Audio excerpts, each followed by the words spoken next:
അതിനിപ്പോ എന്നെ പറ്റി ആരെന്ത് മോശം പറയാനാണ്? അയ്യോടോ, ആരൊന്നും പറയില്ലട്ടാ.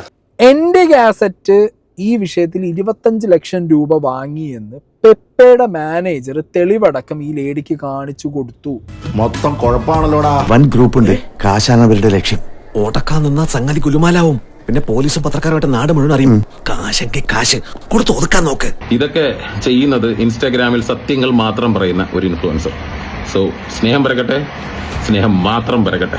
മാന്യതയുടെ മുഖം മൂടി അണിഞ്ഞ ചില ആളുകളാണ് കുറ്റവാളികളെന്ന് ഞങ്ങൾ മനസ്സിലാക്കി. ഒരുത്തിനെയും ഞങ്ങൾ വെറുതെ വിടില്ല. ഹനാൻഷയാണ് ഇതിന്റെ സെറ്റിൽമെന്റിന് മീഡിയേറ്റർ ആയിട്ട് നിന്നത്. ആ കുട്ടിക്ക് ഇപ്പോഴും ഹനാൻഷാനെ വിശ്വാസമില്ല.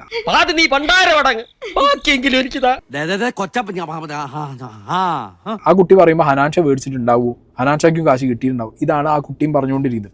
എന്ത് മധ്യസ്ഥ വഹിച്ചെങ്കിൽ അത് എന്നോട് എടുത്തോളോ, നമ്മൾ തമ്മിൽ വേണോ വെച്ചു.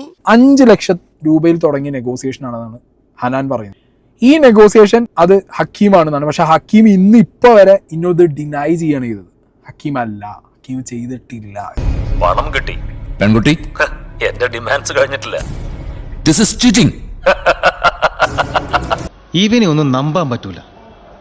കാശ് തട്ടാൻ വേണ്ടി തന്നെ നമ്മളെ തേടി വന്ന പോലുണ്ട്. അതുപോലെ എന്റെ കാസറ്റ് ഹക്കീം പൈസ മേടിച്ചിട്ടില്ല, എന്റെ അക്കൗണ്ടിലേക്ക് പൈസ വന്നിട്ടില്ല, 1 രൂപ എന്റെ അക്കൗണ്ടിലേക്ക് വന്നിട്ടില്ല എന്ന് പറയുന്ന ഹക്കീം. എന്നാ പിന്നെ ഈ കാശ് ഹക്കീമിന്റെ പേരിൽ ആരടിച്ചു മാറ്റി എന്നുള്ളത് ഹക്കീം തെളിയിക്കും. ഹനാൻ ഷാനോട് ഞാനിത് സംസാരിച്ചപ്പോൾ ഹനാൻ തന്നെ എന്നോട് പറഞ്ഞു, സായി ബ്രോ ഞാൻ പറയുന്ന വേർഷൻ സായി ബ്രോ പുറത്ത് പറഞ്ഞു, എനിക്കൊരു കുഴപ്പമില്ല, ഇത് തന്നെയായിരിക്കും ഞാൻ എല്ലായിടത്തും എവിടെയും പറയുന്നത്, ഞാൻ എവിടെയും മാറ്റി പറയില്ല. ഇവരെന്തൊക്കെയാണ് ഈ പറയുന്നത്? ഉള്ളൊരു സിറ്റുവേഷൻ എന്നോട് ഹനാൻ ഷാ പറഞ്ഞ എങ്ങനെ അറിയാം? ഒരു സൈഡിൽ നിന്ന് ഇതിന്റെ പ്രൊഡക്ഷൻ ടീം, ഒരു സൈഡിൽ നിന്ന് പെപ്പേന്റെ മാനേജർ. അണക്ക് മാത്രല്ലേ ഹനാനെ ഈ പറഞ്ഞ ഹക്കീമിനെ അറിയാം? നിങ്ങൾ ഇൻസ്റ്റാഗ്രാമിലൊക്കെ ഫ്രണ്ട്സ് അല്ലേ? ഞങ്ങൾ ആരും വിളിച്ചിട്ടും കോണ്ടാക്ട് ചെയ്തിട്ടും ഈ ഹക്കീം ഫോൺ എടുക്കുന്നില്ല, സംസാരിക്കുന്നില്ല. ഈ വിഷയം ഒന്ന് തീർത്തതാ. നമുക്ക് കൂടി ഗുണമുള്ള കാര്യമല്ലേ ശാന്തമെടുത്തി.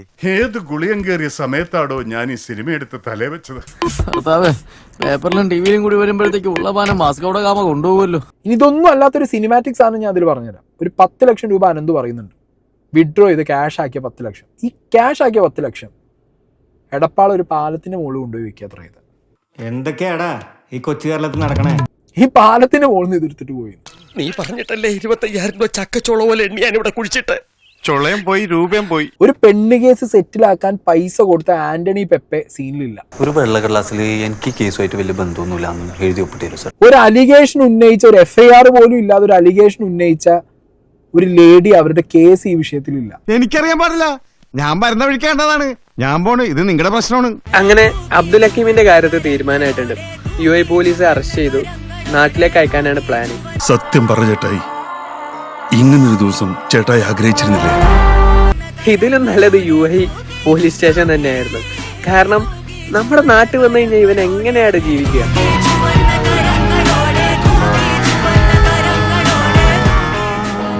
കൊയ്തവരാണെങ്കിലും ആ നെല്ല് നമുക്കുള്ളതാണ്.